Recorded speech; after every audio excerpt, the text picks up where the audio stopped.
Hello दोस्तों, कैसे हो आप सभी। मैं अरविंद आप सभी साथियों का स्वागत करता हूं आपके इस प्यारे परिवार एसीएस कैरियर इंस्टीट्यूट में।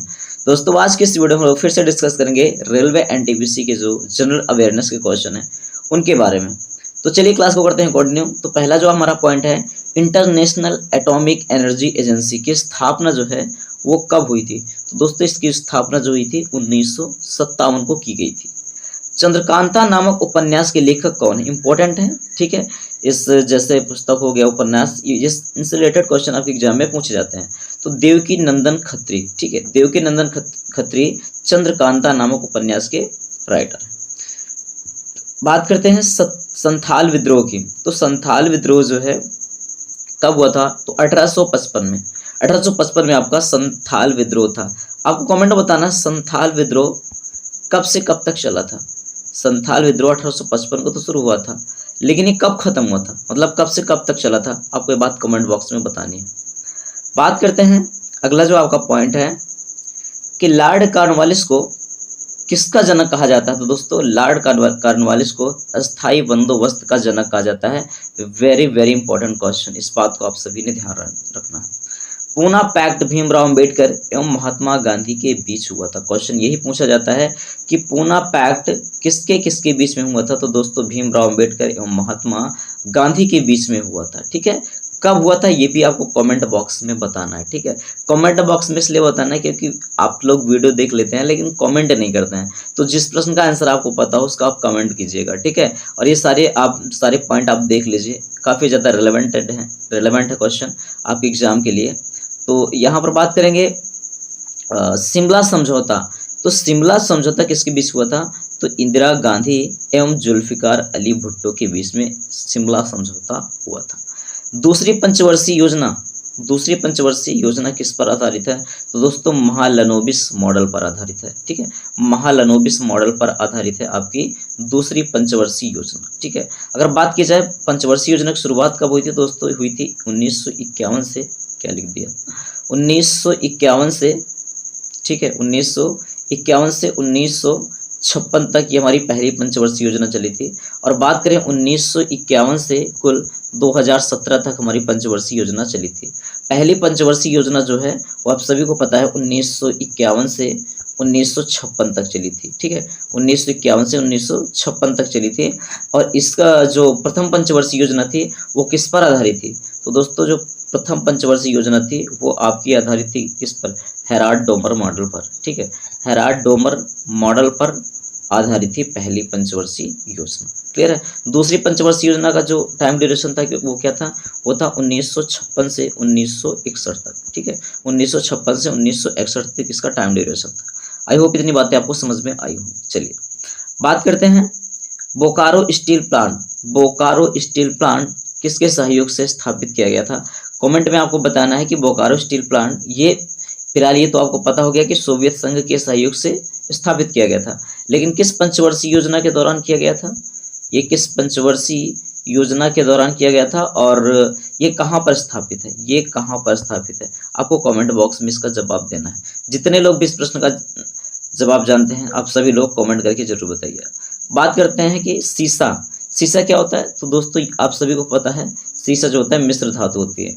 तो सीसा लेड एवं टिन मिलाकर शोल्डर का निर्माण किया जाता है। सॉरी, जो मैंने सीसा की बात की, सीसा आपका मिश्र धातु नहीं होता। एक्चुअल में जो आपका ये शोल्डर है ये आपका मिश्र धातु है, लेकिन सीसा जिसको हम क्या बोलते हैं, लेड, यानी कि पीबी इसको बोलते हैं। ठीक है, प्लम्बम, और ये टिन हमारा, ठीक है, ये जो हमारा टिन होता है यानी कि एसन, इन दोनों को मिलाने के बाद हमारा क्या बनता है, शोल्डर बनता है।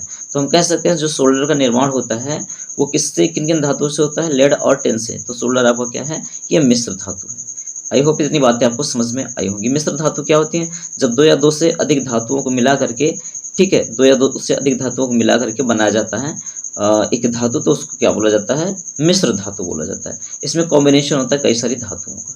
क्लियर है, चलो आ जाओ अगले पॉइंट की तरफ बढ़ते हैं। हाँ, अगले पॉइंट की तरफ बढ़े तो क्या है, किडनी की यूनिट क्या है। दोस्तों ये क्वेश्चन बहुत बार पूछा गया आपके एग्जाम में। तो दोस्तों किडनी की जो इकाई है वो नेफ्रॉन है। ऐसे पूछ लेता है किडनी की कार्यात्मक इकाई क्या है, तो भी आपको बताना है नेफ्रॉन ही है। नेफ्रोलॉजी के अंतर्गत किडनी का अध्ययन किया जाता है। नेफ्रोलॉजी के अंतर्गत किडनी का अध्ययन किया जाता है, ध्यान रखना आप सभी को। खेत में नाइट्रोजन की मात्रा बढ़ाने के लिए दलहन फसल उगाया जाता है। इसके पीछे का रीजन क्या है?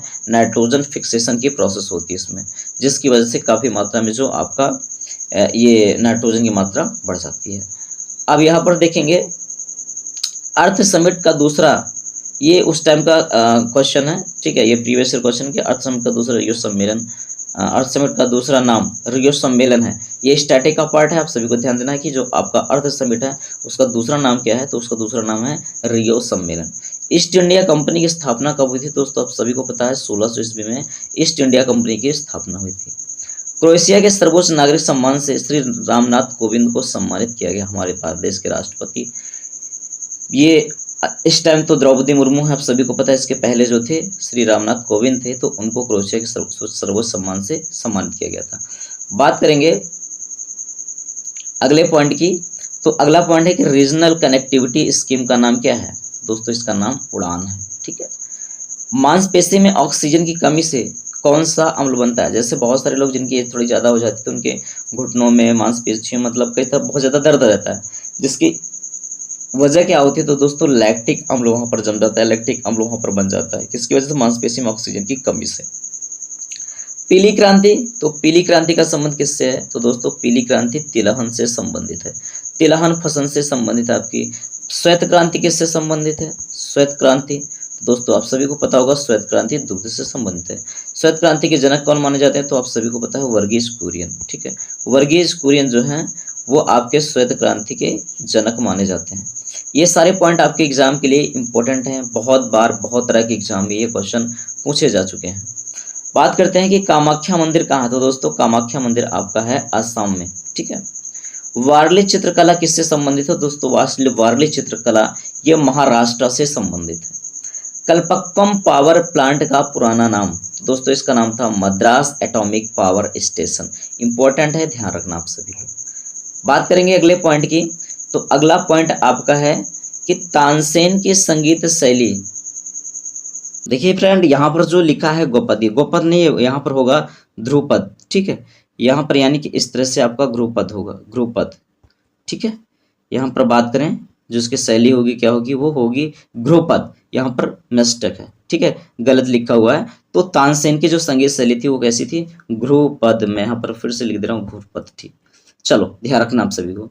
बात करेंगे अगले पॉइंट की तरफ, तो अगला पॉइंट है कि भूजल का कृषि कार्य में सबसे कम उपयोग कहाँ होता है? तो राजस्थान में। भूमिगत जो जल भूजल का जो प्रयोग होता है कृषि कार्य में सबसे कम कहाँ होता है? राजस्थान में। जहाँ अधिक वर्षा होगी वहाँ खेती कैसी होगी? नमी युक्त होगी। ऑब्वियस बात है, कॉमन सेंस लगाने वाली बात है। तो दोस्तों आई होप आपको इतनी बातें समझ में आ गई होंगी।